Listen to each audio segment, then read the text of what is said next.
ఎప్పుడైతే నా ఇష్టం కాదయ్యా, నీ ఇష్టం నెరవేర్చడానికి బ్రతుకుతాను అనే నిబంధన మనం చేస్తామో అప్పుడు మన ఆయుష్ పొడిగించమని అడిగే ఆ అవకాశం మనకుంది. ఆయన తప్పక పొడిగిస్తాడు. నా ఆయుష్ పొడిగించయ్యా, నువ్వు ఇంకా చాలా కాలం బ్రతకాలని అడుగుతావు. ఆయన అంటాడు, అవును పొడిగిస్తే నువ్వేం చేస్తావు? నీ ఆయుష్ పొడిగిస్తే నువ్వేం చేద్దాం అనుకుంటున్నావు అంటే, నా మనవరాలి పెళ్లి చూడాలయ్యా, మా అబ్బాయి పెళ్లి చేయాలయ్యా, ఇల్లు కట్టాలి. ఇక ఇవన్నీ నాన్ సెన్స్, ఇవన్నీ లోక సంబంధమైన కోరికలు.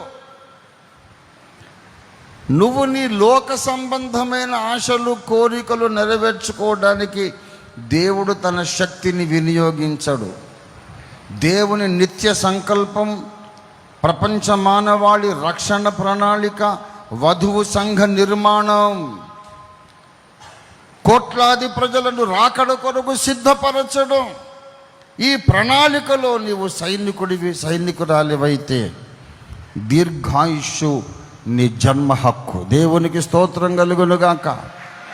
తప్పక దీర్ఘాయుష్ను అడగొచ్చు, ఇస్తాడు ఆయన. దేవునికి స్తోత్రం, హల్లెలూయా. నీకు ఇచ్చే ఆయుష్ను ఏదో నిన్ను నువ్వు సుఖపెట్టుకోవడానికి, నీ గొప్పల కోసం నువ్వు వాడుకుంటే అది నీకు నష్టం, అందరికీ నష్టం. హిజ్కియా చేసిన తప్పదే. 15 సంవత్సరాల ఆయుష్కాలం దేవుడిచ్చాడు. ఇచ్చిన తర్వాత ఏమైందండి? బబులోను రాజు తన సేవకులను పంపించాడు పరామర్శించడానికి. వాళ్ళని పిలిచి, ఈ హిజ్కియా ఏం చేశాడంటే, రండి రండి రండి, నన్ను పరామర్శించటానికి మీ రాజుగారు పంపించారా? చాలా సంతోషం అన్నాడు. వాళ్ళని తీసుకెళ్ళి యూదా రాజ్యము యొక్క ధనాగారం, ఖజానా, రాజు సంపదలన్నీ ఎక్కడ దాచుకుంటారో అక్కడికి తీసుకెళ్ళి 2వ రాజులు 20:13 హిజ్కియా దూతలు వచ్చిన మాట విని వారిని లోపలికి రప్పించి తన నగరునందేమి రాజ్యమందేమి కలిగిన సమస్త వస్తువులలో దేనిని మరుగు చేయక తన పదార్థములు గల కొట్టును, వెండి బంగారములను, గంధవర్గములను, పరిమళ తైలమును, ఆయుధశాలను, తన పదార్థములలో ఉన్న సమస్తమును వారికి చూపించను. ఎందుకు చూపించావయ్యా నువ్వు? పరాయి రాజు, అన్యుడు, ఏదో మర్యాదపూర్వకంగా అయ్యా మీరు మరణ పడక మీద నుండి కోలుకున్నారని విన్నాను అని పరామర్శించడానికి తన దూతలను పంపిస్తే వారిని చేర్చుకొని ఆతిథ్యమిచ్చి కొన్ని కానుకలు ఇచ్చి పంపించు. వాళ్ళని లోపలికి ఎందుకు తీసుకెళ్ళావు? నీ ఖజానా ఎందుకు చూపించావు? చూడు, నాకెంత వెండి ఉంది, ఎంత బంగారం ఉంది, మా పరిమళ ద్రవ్యాలు చూడండి, ఆయుధాలు చూడండి, ఎన్ని ఆయుధాలు ఉన్నాయో. ఎందుకు చూపించావు? ఇన్ని చూపించావు, కానీ ఇదిగో నా వీపు మీద రాచపుండు, నా దేవుడు స్వస్థపరిచిన మచ్చ ఇదిగో, అది చూపించలేకపోయావే. నా దేవుడు యెహోవా దేవుడు, భూమి ఆకాశముల సృష్టికర్త అయిన దేవుడు. నాకు క్యాన్సర్ పుండ్లు వచ్చింది, మరణకరమైన రోగం, చచ్చిపోవలసిన పరిస్థితిలో నా దేవుడు నన్ను లేవనెత్తాడు. అంజూరపు పండ్ల ముద్ద వేసి కట్టమన్నాడు, అది కట్టగానే నేను బాగుపడ్డాను. అంతకుముందు ఎన్ని మందులు వాడినా తగ్గలేదు, చావుకు దగ్గరికి వెళ్ళిపోయాను. నా దేవుడు నన్ను స్వస్థపరిచాడు. రండి, ఇదిగో ఈ మచ్చ చూడు, పెద్ద మచ్చ వీపు మీద. ఇది నా దేవుని ప్రేమకు స్వస్థపరిచే శక్తికి సాక్ష్యం. నీ వీపు మీద మచ్చ చూపించలేకపోయావు. దేవుడు స్వస్థపరిచిన ఆ పుండు ఎక్కడ ఉండిందో, ఇదిగో నా దేవుడు బాగు చేశాడని చెప్పలేకపోయావు.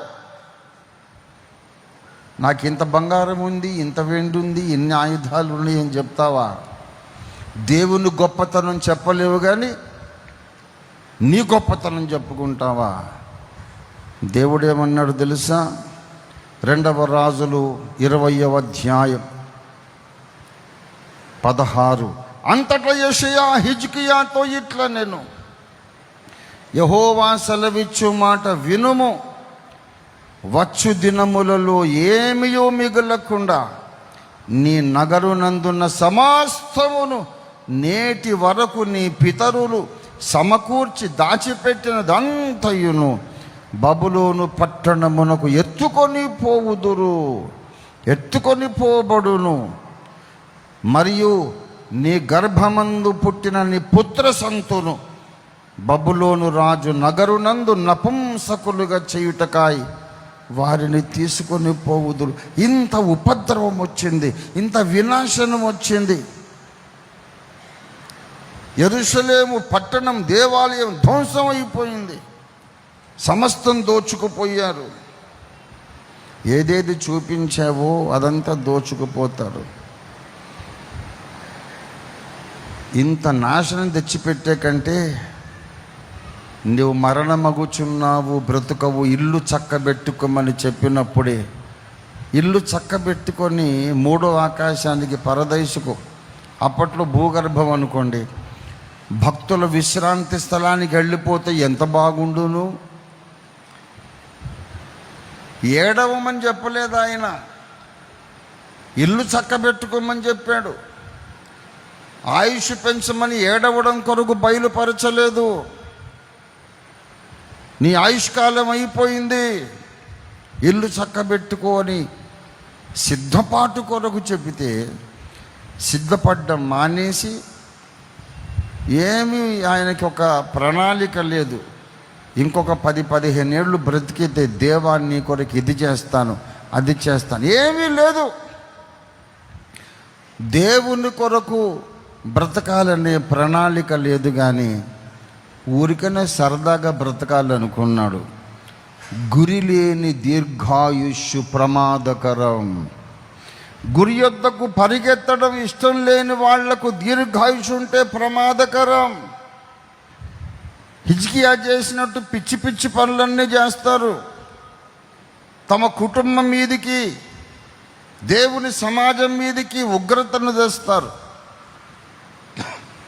దీర్ఘాయుష్ ఎవరికి ఉండాలంటే,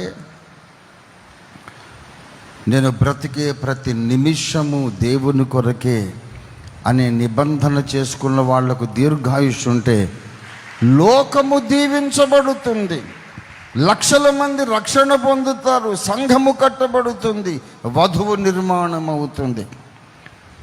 ఇవాళ నేను చెప్పాను, ఏ అద్భుతమైనా చేయగలవాడు మన దేవుడు. ఆఖరికి మరణమైనా తప్పించగలడు, మరణకరమైన రోగమునైనా స్వస్థపరచగలడు, మరణకరమైన రోగాన్ని కూడా పారద్రోలగలడు. కానీ అడిగేటప్పుడు జాగ్రత్త. ఏదో నా మనవరాలి పెళ్ళి, ఇల్లు కట్టాలి, కొడుకు పెళ్ళి చేయాలి, ఇట్లాంటి కారణాలు చెప్పకండి. దేవా, నీవు నన్ను బ్రతికిస్తే నీ చిత్తము భూమి మీద నెరవేరడానికి నేను ఉపయోగపడతానయ్యా.